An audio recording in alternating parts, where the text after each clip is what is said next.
Ternyata guys, itu ada websitenya untuk ngelamar kerja di situ. Dan tahu nggak sih gaji PBB itu gede banget guys, bisa nyampe 100 juta sebulan kayak belum lagi saya di sini ada yang di Italia itu.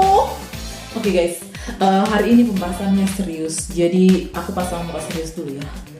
Alright, ini aku ceritain karena background aku sih dulu. Jadi kebetulan aku itu emang dari umur 8 tahun itu, dari seperti di video-video aku sebelumnya kan aku udah cerita bahwa dari kecil emang aku udah bercita-cita untuk tinggal di luar negeri. Jadi aku itu udah mencari banyak-banyak cara guys, gimana caranya biar aku bisa tinggal di luar negeri. Aku nggak bisa bilang emang di luar negeri itu surga sih, tapi kayak ada gitu keinginan tersendiri dari lubuk hatiku. Dari lubuk hati, maksudnya dari diriku itu dari kecil bahwa aku pengen tinggal di luar negeri, merasakan gimana sih rasanya tinggal di luar negeri. Itu dari kecil, kayak itu kayak one of the biggest goals in my life kayak gitu kan. Jadi guys, dari sadar nggak sadar aku udah sering gitu kepikiran gimana caranya biar aku bisa tinggal di luar negeri. Jadi sekarang guys, aku bakalan ngasih tahu ke kalian ini berdasarkan hasil observasi aku setelah beberapa tahun hingga saat ini. Dan mungkin ini buat kalian yang memiliki motivasi yang sama seperti aku, kalian merasakan bagaimana tinggal di luar negeri gitu kan, kayak pengen merubah hidup gitu dari Indonesia. Nanti aku kalau udah tua banyak duitku baliknya aku ke Indonesia, tenanglah. Oke? Jadi aku mau bahas dulu cara-cara untuk tinggal atau kerja di luar negeri itu apa sih sejauh ini ya. Ada beberapa program gitu atau cara yang bisa aku share ke kalian.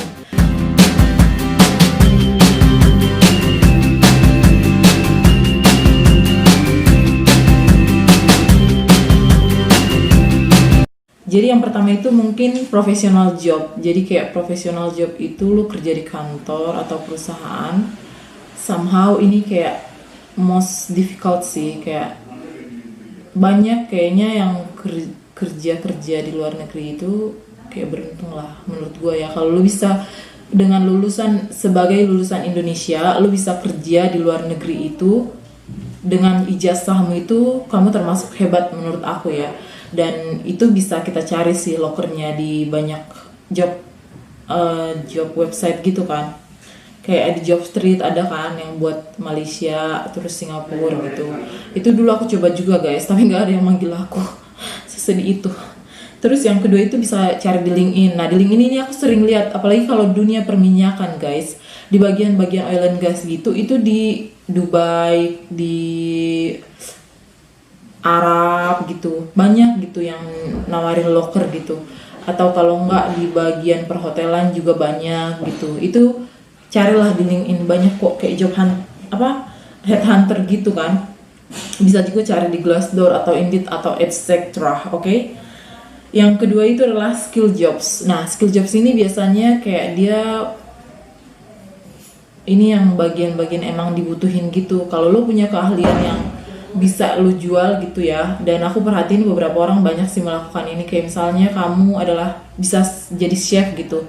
Nah itu kan banyak tuh dibutuhin kayak di negara mana, kayak di pelayaran, kayak kalau kamu bisa ahli gitu masak apa gitu, nanti udahlah di restoran di suatu negara gitu.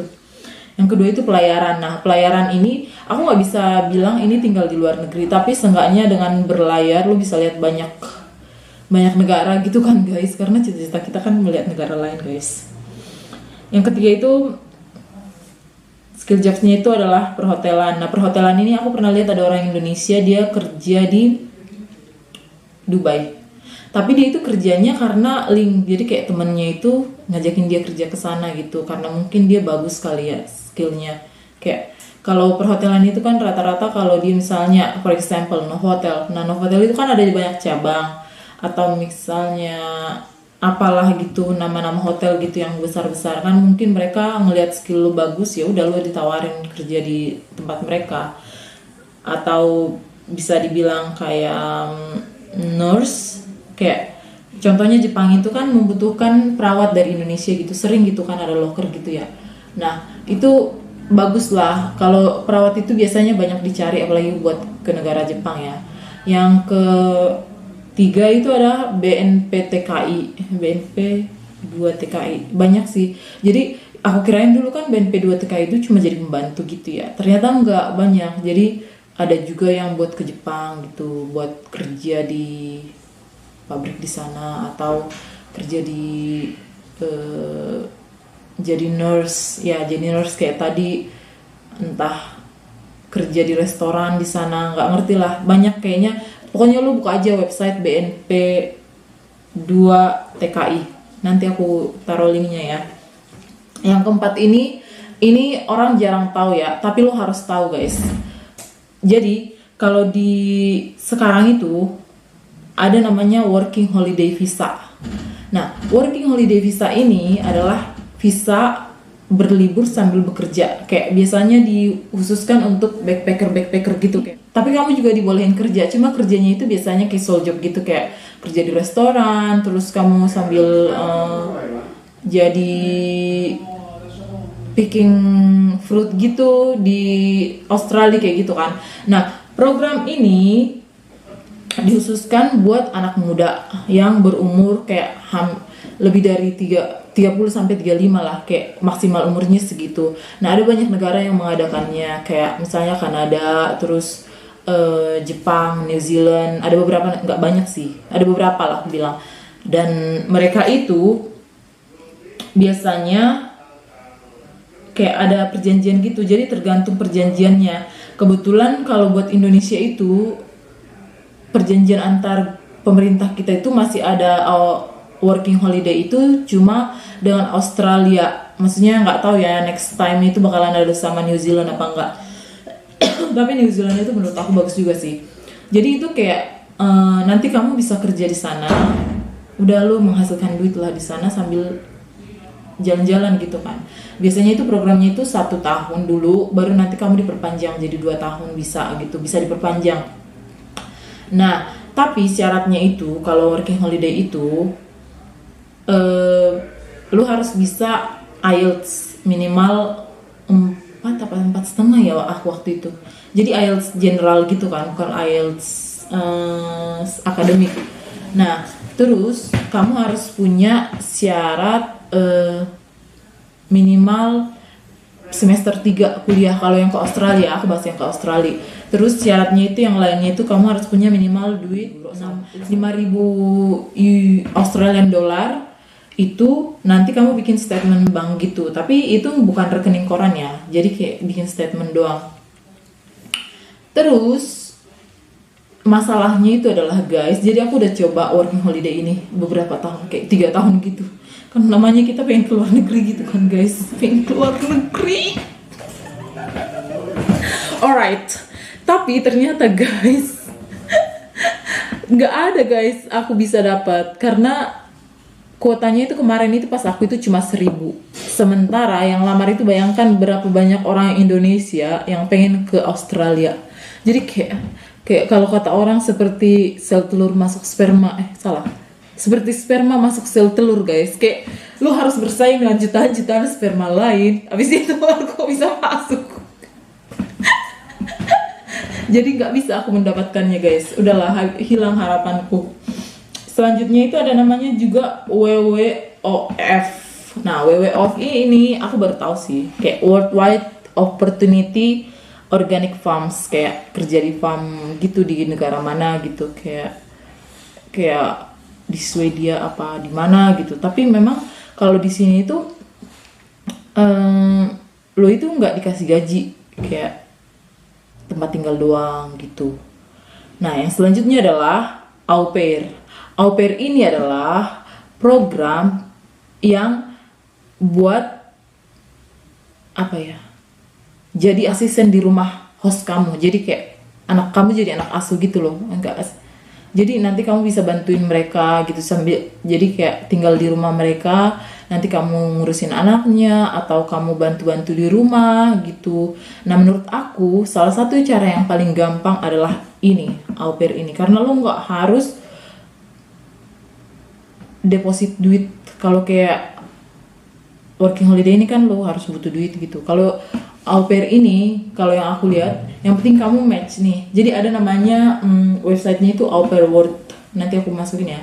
Nah setelah itu nanti kamu match sama mereka. Kalau mereka suka kamu, misalnya itu ada banyak keluarga tuh listnya yang pengen mencari au pair gitu. Nanti kamu bisa teks mereka atau ajuin ke mereka atau mereka yang ajuin ke kamu, tergantung matchnya kamu gimana ya. Terus nanti kalian bisa deal tiket pesawat siapa yang mau bayarin. Terus nanti biasanya kalau au pair itu dia dikasih uang jajan namanya, bukan kayak uang saku lah namanya ya. Dan itu tergantung, kayak kalau di Eropa itu tergantung 100 sampai 500 euro lah let's say. Tapi itu buat uang saku kamu karena uang makan kamu dan tempat tinggal udah tempat mereka ya. Nah biasanya kalau au pair ini mereka kasih kamu entah les juga gitu, les bahasa mereka, semacam pertukaran budaya lah. Karena ini kan kita kayak feedbacknya itu kita pertukaran budaya, terus kita ke rumah mereka gitu. Au pair ini dia umurnya itu tergantung dari 18 sampai 30. Tapi ada juga keluarga aku lihat yang minta dia sampai umur 32 tahun gitu. Terserah keluarganya sih, karena gue lihat kemarin banyak kok yang sampai 32.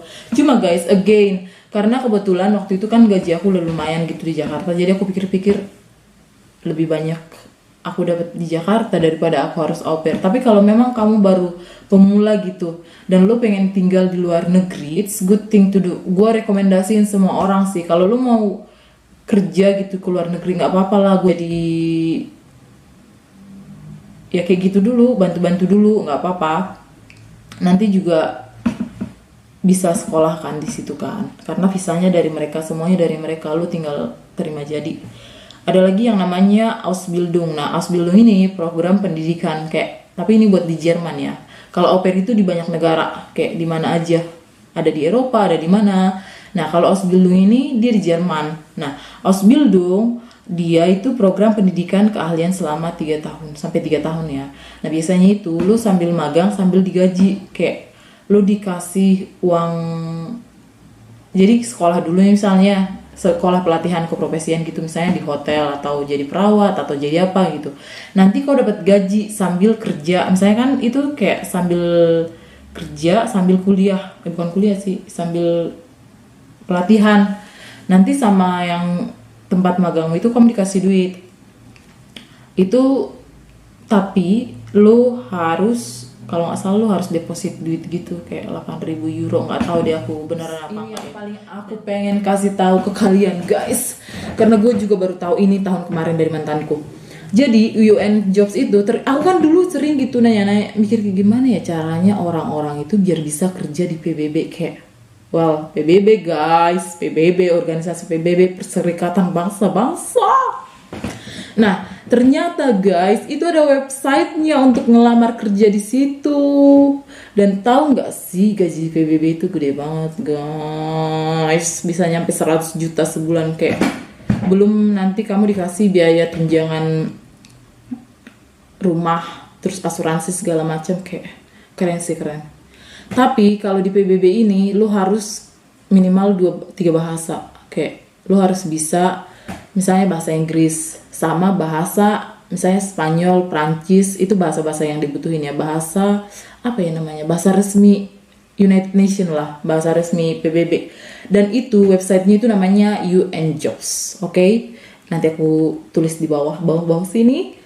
UN Jobs itu lu bisa cari semua kerja, misalnya FAO di bagian pertanian, PBB, terus kamu di bagian Bank Dunia, kamu pengen kerja di Bank Dunia, nanti ada di situ semuanya listnya, kayak job streetnya organisasi PBB. Jadi kamu nanti bisa pilih tempatnya, kamu mau penempatan di mana, kamu mau nyari kerjanya di mana, misalnya di Indonesia bisa, terus kamu mau organisasi apa bisa. Jadi banyak banget guys di situ.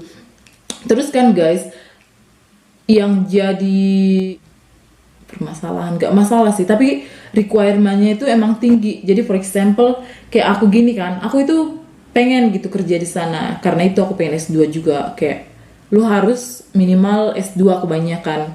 Jadi ya kalau kau merasa sanggup guys, let's be honest, daripada kita kerja lama di Indonesia, berapa tahun kita kerja dengan gaji maksimal misalnya 5 juta lah kita bikin. Sementara biaya hidup itu udah 3 juta. Yang penting kita kerja di luar negeri. Misalnya lo kerja dulu lah di luar negeri 5 tahun gitu, berapa tahun. Tabunglah duitnya, nanti kau pulang ke Indonesia. Selesai kan? Maksudnya biar cepat gitu loh nabung. Contohnya di sini gaji 2000 euro. For example ya, sementara bikinlah biaya hidupmu itu 1200, lumayan kan 800 disimpan, dan itu udah banyak untuk Indonesia gitu ya. Jadi aku saranin kalau kalian itu pengen karirmu bagus, ceklah ini UN Jobs ini. Terus yang selanjutnya itu adalah aku lakukan sekarang. Ini maksudnya terserah kalian mau mengikuti atau kalian mau melakukan cara kalian sendiri. Adalah itu kamu belajar dulu di negara tujuan kamu, habis itu nanti cari kerja dulu di sana. Karena kalau lulusan dari Indonesia itu susah guys diterima di negara lain karena mereka kebanyakan gak mengakui sistem pendidikan kita. Bukan gak mengakui kali ya, kurang mengakui sistem pendidikan kita. Jadi aku saranin kamu kuliah dulu, habis itu nanti kamu kerja di sana. Dan yeah, I mean you can learn their language too, and lebih gampang lagi kan karena kamu udah tahu daerah itu gitu. Nah kayak aku gini, aku cita-cita aku itu, well kita nggak tahu rencana Tuhan ya. Aku itu rencana aku pengen studi di sini dulu, terus nanti habis itu aku coba nyari kerja di sini, entah mungkin let's say 5 tahun atau 10 tahun. Udah cukup duitku, udah ada duitku, udahlah aku pulang ke Indonesia aja guys. Udah aku tabung-tabung duit yang sebenarnya mungkin di sini dikit, tapi kalau dirupiahkan kan udah banyak. Udahlah nanti kau tinggal beli tanah, beli properti, beli apalah di Indonesia, bikin usaha. Daripada kita kerja di Indonesia terus guys 10 tahun tapi nggak ada modal dan kita selamanya jadi karyawan, kan mending lu bersakit-sakit lah. Maksudnya make big step lah menurut aku ya. Ya tapi semua orang kan persepsinya beda-beda. Ada orang yang pengen di zona nyaman, ada orang yang nggak bisa keluar dari keluarga lu gitu kan. Dan I mean, you're free to choose. Tapi buat kalian guys yang ingin merubah nasib kalian seperti aku, ikuti saran Cafe, oke? Tapi satu lagi sih, jangan lupa berdoa ya. Memang berdoa itu paling penting sih menurut aku. Kayak kalau lu pengen sesuatu, berdoa. Nanti secara nggak sadar otakmu itu udah diproses sama Tuhan. Mungkin sama Tuhan atau energi positifmu itu keluar, terserah lah. Yang penting jangan lupa subscribe, comment, and share ya guys ya. Nanti aku share lagi yang ilmu-ilmu yang tidak berfaedah, mungkin agak berfaedah sedikit.